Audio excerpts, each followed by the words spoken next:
নমস্কার, আমি স্বপন। ইভিএম নিউজে আপনাদের সকলকে স্বাগত। এই মুহূর্তের মমতা ব্যানার্জির ভুতুড়ে ভোটার দেখুন, কারা ভোটের সময় ভূত হয়ে তারা এসে ভোট দিয়ে যায়। মৃত মানুষ।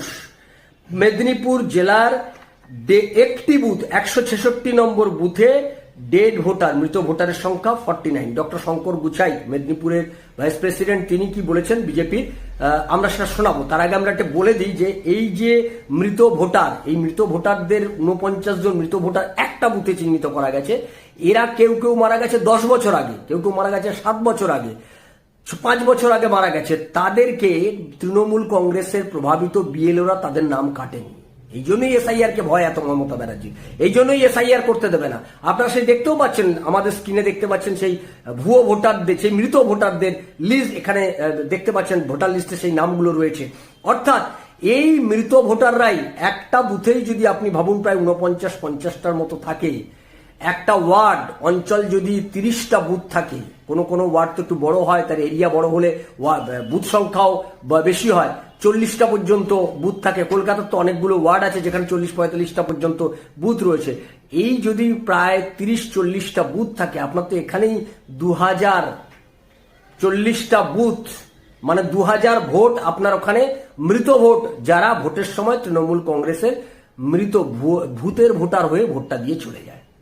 এই মৃত ভোটার, তার সঙ্গে বাংলাদেশি মুসলমান, আর তার সঙ্গে রোহিঙ্গা। মমতা ব্যানার্জির বাজার জমজমাট। কে পরাস্ত করবে মমতা ব্যানার্জিকে? আসুন শুনে নি ডক্টর শঙ্কর গুছাইত কি বললেন। একটা পার্টিকুলার বুথ 166 মেদিনীপুর অ্যাসেম্বলি, সেখানে 49 জন মৃত ভোটার। Can you imagine? কেউ 5 বছর আগে মারা গেছেন, এমনও ভোটার আছেন 10 বছর আগে মারা গেছেন তৃণমূলের জমানায়, তার ভোটার লিস্ট থেকে নাম বাদ চাই। অর্থাৎ একটা বুথে 49 জনের নাম আমরা খুঁজে পেয়েছি প্র্যাকটিক্যালি, বাড়ি বাড়ি গিয়ে, যেটা বিএলওর কাজ। তৃণমূল প্রভাবিত বিএলও হওয়ার জন্য তিনি এগুলো দেখতে পান না। এই সমস্ত ভোটারদেরকে ভোটের দিনে ছাপ্পা মারার জন্য রাখা হয়।